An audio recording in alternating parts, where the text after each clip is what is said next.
This is what slightly our problem is. We don't understand the language. If we understood the language of the Quran, it would move people. Why do you think people upstairs, when they're reading the Quran, the A'immah who are leading us inside prayer, why were they weeping for? Why were grown men weeping? Why are they weeping for? Is there something wrong with their masculinity that they're weeping? It's because the power of the Quran. It's the language of the Quran. It's the words of the Quran. It's the reminder of the Quran. لو أنزلنا هذا القرآن على جبل لرأيته خاشعا متصدعا من خشية الله وتلك الأمثال نضربها للناس لعلهم يتفكرون. If the Quran was set down on a mountain, it would cleft it asunder, turn it into dust. That's how powerful the Quran is, the words of the Quran. So what should happen to an individual when they hear the Quran, how it should move them? Umar al-Khattab, he was notorious in some of us, we think that we're notorious in the haram things that we do. Go and read the seerah, the life of some of the companions. Tata'ajjab, you'll be startled.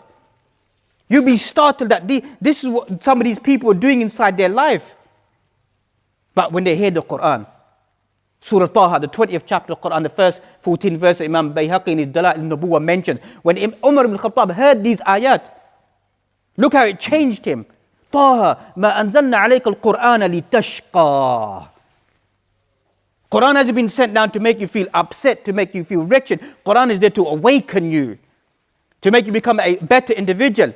Till eventually Allah then mentioned, Innani ana Allah la ilaha illa ana fa'budni wa aqimi salata li dhikri.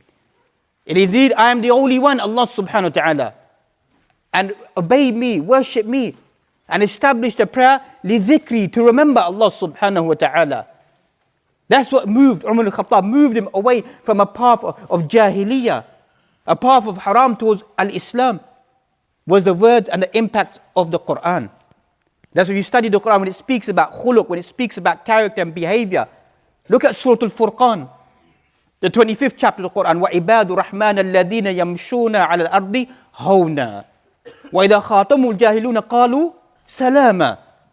You want to learn characteristics of believers? Look at the end of Surah Al-Furqan, the 25th chapter of the Quran, how Allah describes the believing servants, how they tread upon the earth in a state of humility. Ignorant people who molest them, who disturb them, who take away from the time. That's what most people are, juhal, they're ignorant.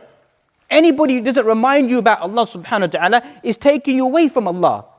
That's why you find kullu dunya mal'una, all this world is cursed. إِلَّا ذِكْرُ اللَّهِ وَمَا وَالَاهُ, except for the dhikr of Allah and whatever is linked to it. Or aliman or muta'alliman, or a person who's a scholar, a person who's trying to learn. Apart from that, the whole of this dunya is cursed.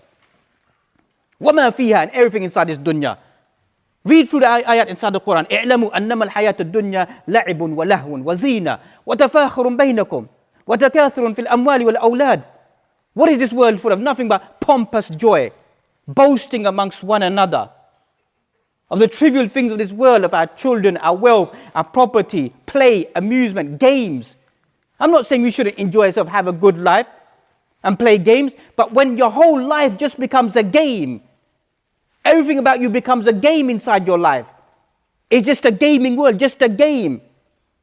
Then your life becomes a game. What is it? You're lost away from Allah subhanahu wa ta'ala. You have no upper achievements, no lofty achievements. You just have that basic element. I just want to be a basic individual. We don't want basic individuals anymore. You know, we aspire for much more in our youth. Much more in our youth, that they become, that the person who hears the words, the prophetic words in the Quran, that they understand it far more powerfully than the one who delivers it. That's what the Prophet ﷺ, he said. He said the person who hears the words takes that message, and the impact of the message is far more powerful in them.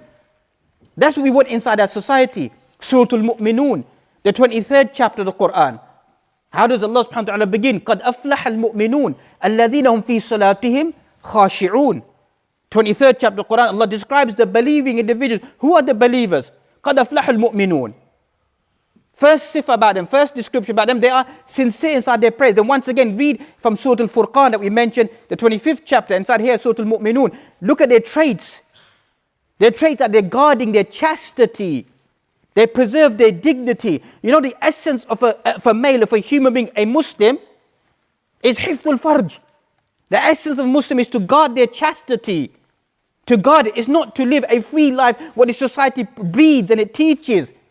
That to have relationships, open relationships, to have this loose life is normal. No, that's not the essence. That's not the default position of a Muslim. The default position of Muslim is to be a chaste individual, is to be a pure individual. That's the default position. And likewise also in life, the default position of a Muslim is to be away from al-khaba'ith. That's the default position, that we're away from haram things. Unlike the society around us, it's leading that people start practicing the deen after they've dibbled and dabbled in everything. I'm not saying it's wrong that they repented back. I'm not saying that. But that wasn't a default position when many of us were growing up. It was very rare. It was very rare that a person would carry out these haram things openly inside society. They would do it openly inside society. It was very rare. They were downcast. They were an outcast. There were people who were known as the rebels inside society. Now it's common. We praise, we glorify this. You know, if a brother is doing something wrong, we glorify it. Persons trafficking in haram, doing haram, shanking people, killing people, doing this, doing that. We glorify it. We praise it. We look up to it. You know, I've said it many times. It was down to me. When such people, they die inside a society, I would refuse to pray upon them. Because I'm no fool. When people come and say, well, maybe he was a good person, maybe he's this. Well, a person spilling all this inside their society and doing this inside their society, what goodness do they hold? What goodness do they hold? Because a person who has goodness will just keep it to themselves. You know, fuqaha, they mention that if a person is drinking khamr, drinking haram, may Allah forbid.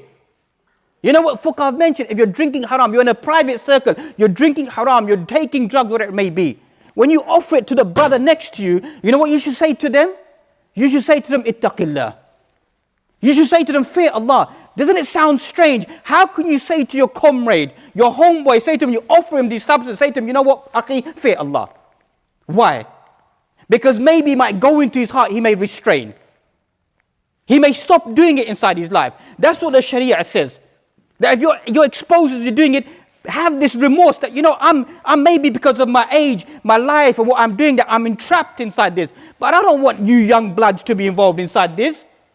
I don't want this to take place inside your life. I don't want this to go into your blood system. Look at the amount of heroin, drug addicts in Tower Hamlets, walking around on the streets, begging for money, picking up cigarette butts. You know, I feel ashamed to even say this. I feel ashamed even as any human being, that I see them in that evil state that they've got themselves into. And if we don't address it, we glorify it, we think, oh, that's good. My man's rolling a good life. It's all a fake life. It's all a dead-end life that all this leads to, that we as youth, we think that this is going to give me easy money or give me respect inside my society. There's no respect. There's no respect in front of Allah subhanahu wa ta'ala. As they say, the way that you live is the way that you die. Al-mar'u ala dini khalilihi. A man is on the religion of his friends. And the hadith, it continues. So let every single man, individual, look at who his friends are. Simple, that's it. Please like, share and subscribe to the Digital Member YouTube channel and hit the notification bell. Please also like, share and subscribe to our Facebook and Twitter. Links in the description of this video.